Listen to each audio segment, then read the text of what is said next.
occorrono le mani per manipolare questo prodotto, perché a un certo punto senti che dalla partenza, da quando hai cominciato fino agli 10-12 minuti dopo, senti un'altra cosa nelle mani e senti i profumi.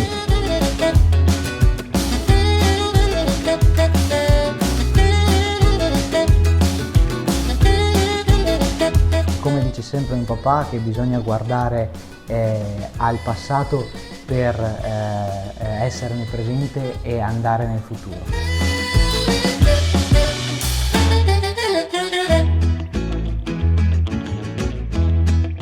Ciao ragazzi, il mondo veronese è ricchissimo di tradizioni enogastronomiche e quando si parla di tradizioni si parla di un insieme di regole scritte e non scritte che si tramandano da tempi immemori e queste regole poi si ritrovano totalmente nei sapori e nei profumi di ogni preparazione, come quella che sta facendo qui dietro di me Samuele, perché oggi parliamo di tastasal e il tastasal, come dice il nome stesso, richiama una pratica contadina importantissima. Tastasal, tastare il sale, assaggiare, cioè testare la quantità esatta di sale che era necessaria prima di procedere con l'insaccaggio della carne di maiale. Quindi era un'operazione delicatissima, di solito di competenza esclusiva del salamar o del norcino o del capofamiglia. Se il sale era a posto, si procedeva con la lavorazione. Ebbene, il tastasal ha continuato e continua tuttora ad essere una tradizione prettamente veronese che però nel corso del tempo ha conosciuto una profonda evoluzione, anche se sembrerebbe per l'appunto un'operazione scontata, semplice, quasi banale, ma non è così.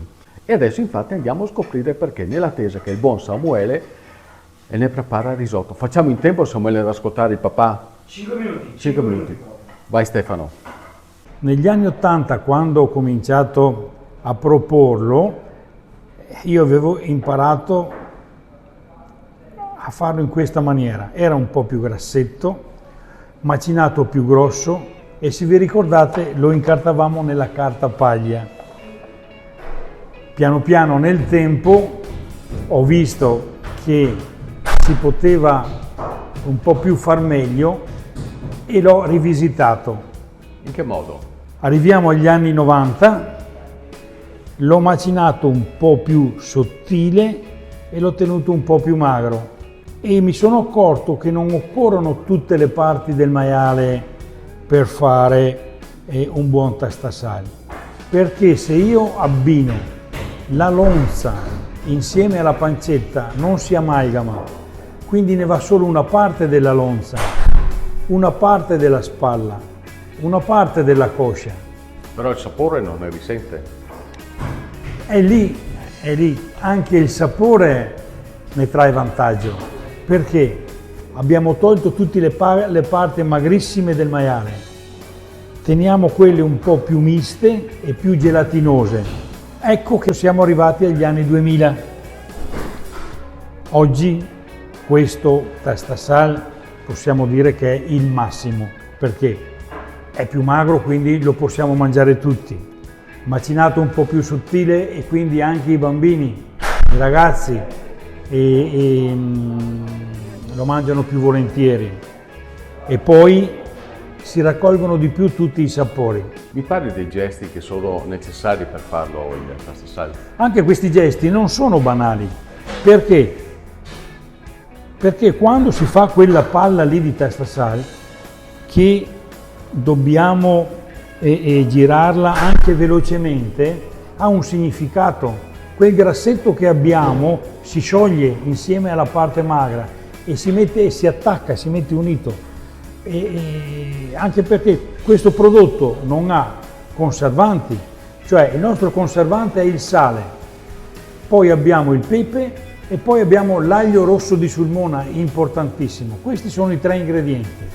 Si macina, poi si condisce una parte, metto solo il sale, poi si manipola un po' e aggiungo il pepe.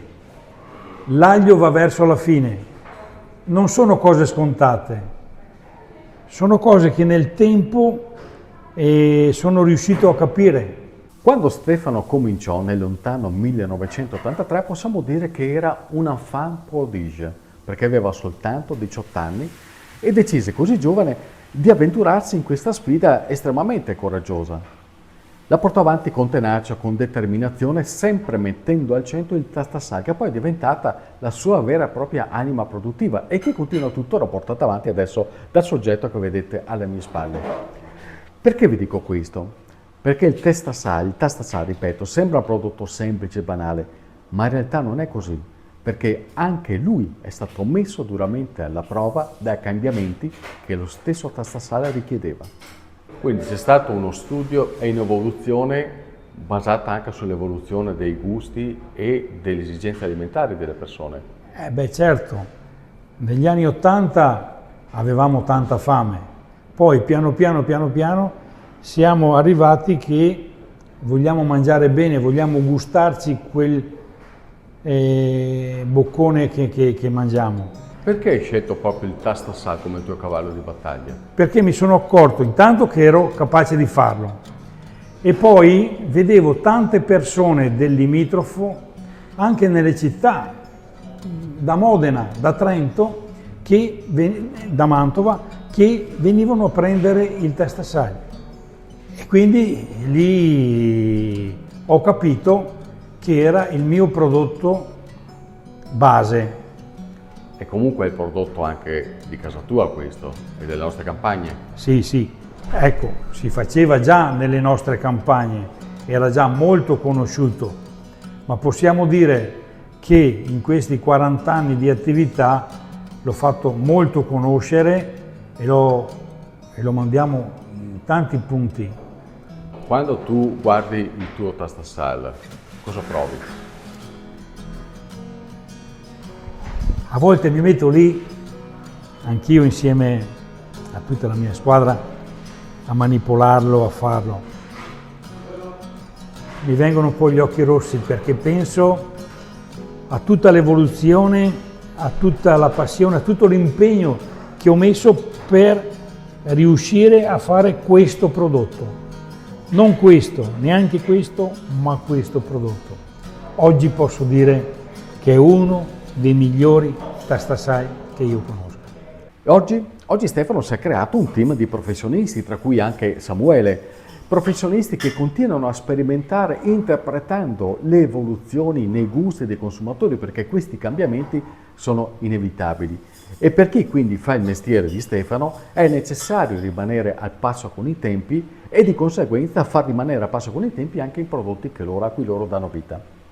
Ed ecco allora che anche il tastasal, che è un antico prodotto delle campagne, può diventare lo stimolo per reinventarsi, per aprire i fornelli della cucina a nuove idee, come quelle che adesso vi facciamo conoscere.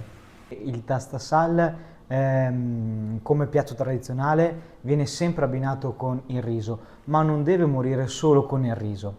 Come vediamo ci sono altre modi di cucinare il tastasal. Una di queste che abbiamo pensato in questo periodo estivo è la bruschetta del tastasal con il nostro Monte Veronese di Verona, e viene cotto poi il tastasal sfumandolo e una bella grattugiata di limone per dargli quel tocco di acidità e di freschezza. Un piatto semplicissimo, perfetto per l'estate, molto fresco, che grazie al suo tocco di acidità con il limone viene molto gustoso per tutti i palati. Poi abbiamo pensato anche al nostro macinato di scottona, che unito al tastasal dà un gusto unico, ancora poco conosciuto. È perfetto per risi freddi, paste fredde in questo periodo estivo e anche ovviamente con il ragù, con un filo di pomodoro. Dopo abbiamo pensato anche al nostro risotto in 3 minuti, facile da preparare in soli 3 minuti nel microonde ed è pronto. Ideale per chi ha poco tempo o per chi torna a casa da una lunga giornata di lavoro e vuole coccolarsi con una piccola chicca. Ecco il nostro risotto. Come ci si sente a reinventare un prodotto che è vecchio di secoli?